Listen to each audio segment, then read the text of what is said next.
বক্সনগরের সরকারি জায়গা দখল করে যে বিশাল মার্কেট শেড তৈরি করেছে এলাকার 4 ব্যক্তি তা অবৈধ বলে পবিত্র বিধানসভায় স্বীকার করে নিলেন রাজ্যের মুখ্যমন্ত্রী ডক্টর মানিক সাহা। মৌজা বক্সনগর অন্তর্গত খতিয়ান নাম্বার 1/8 দাগ নাম্বার 2836 এবং খতিয়ান নাম্বার 1/34 দাগ নাম্বার 3182 অধীনে প্রায় 0.30 একর সরকারি খাস জমি অনুমতি ছাড়া দখল করা হয়েছে। তদন্তে আরও জানা যায় যে নিম্নলিখিত 4 জন ব্যক্তি সংশ্লিষ্ট জমিতে অনুমোদন ছাড়া দোকানঘর নির্মাণ করেছেন। একজন হচ্ছে ময়নাল হোসেন, রাহুল আমিন, খাউচার আহমেদ, সৌরভ হাসেন। এই প্রেক্ষিতে তাদের বিরুদ্ধে কারণ দর্শানোর নোটিশ জারি করা হয় এবং 26/11/25 তারিখে ব্যক্তিগত শুনানির জন্য উপস্থিত থাকার নির্দেশ প্রদান করা হয়। পরবর্তীতে সকল নথি ও সাক্ষ্য প্রমাণ বিবেচনা করে সোনামুড়া মহকুমা শাসক এই মর্মে সিদ্ধান্ত গ্রহণ করেন যে সংশ্লিষ্ট ব্যক্তিগণ Tripura public premises eviction of unauthorised occupants act 1982 এর বিধান অনুসারে অবৈধ দখলদার। অতঃপর 2/26 তারিখে আদেশ অনুসারে তাদেরকে 30 দিনের মধ্যে উক্ত জমি খালি করার নির্দেশ প্রদান করা হয়। অন্যদিকে সোনামুড়া মহকুমা শাসকের আদেশের বিরুদ্ধে সংশ্লিষ্ট ব্যক্তিগণ Tripura public premises eviction of unauthorised occupants act 1982 এর ধারা 11 আইন অনুযায়ী আপিল দাখিল করেছেন। আপিল মামলাটি নথিভুক্ত হয়েছে এবং উক্ত বিষয়ে 27/3/26 তারিখে শুনানির জন্য সিপাহীজলার জেলা শাসক নোটিশ জারি করা হয়েছে। বিষয়টি বর্তমানে বিচারাধীন। তদুপরি জেলা প্রশাসনকে আইন অনুযায়ী ব্যবস্থা গ্রহণের জন্য নির্দেশ প্রদান করা হয়। গত 17 মার্চ বিধানসভার অধিবেশনে বিরোধী দলনেতা জিতেন চৌধুরী ব্যাপারটি মুখ্যমন্ত্রীর নজরে এনেছিলেন।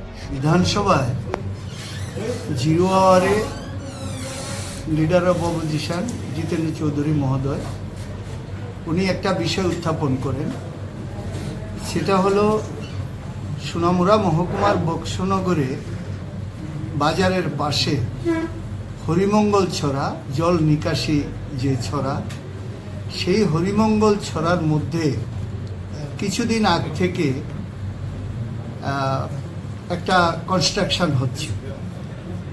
প্রায় 12,000 স্কোয়ার ফুটের কনস্ট্রাকশন তৈরি করা হচ্ছে পিডব্লিউডির জায়গা নিয়ে এবং হরিমঙ্গল ছড়া।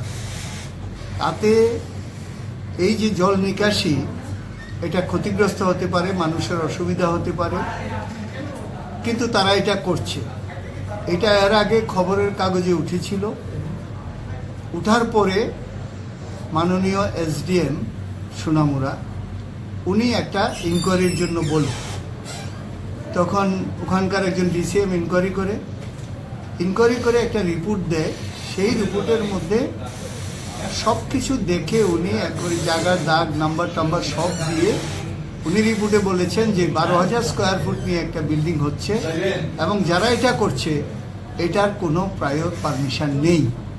মুখ্যমন্ত্রী সেদিন জানিয়েছিলেন 23 মার্চ অধিবেশনে এই ব্যাপারটি তদন্ত করে রিপোর্ট পেশ করবেন। তারই অঙ্গ হিসাবে মুখ্যমন্ত্রী আজ তার স্পষ্টীকরণ করেছেন। সোনামুড়া মহকুমার শাসক রাজু দেব 2 জানুয়ারি দখলকারী 4 জনকে নির্দেশ প্রদান করেছিলেন 1 মাসের মধ্যেই অবৈধ বাজার শেডটি ভেঙে দেওয়ার জন্য। এদিকে মহকুমা শাসকের সেই নির্দেশকে বৃদ্ধাঙ্গুলি দেখিয়ে জমি মাফিয়ারা ক্রমাগত কাজ চালিয়ে যাচ্ছিল।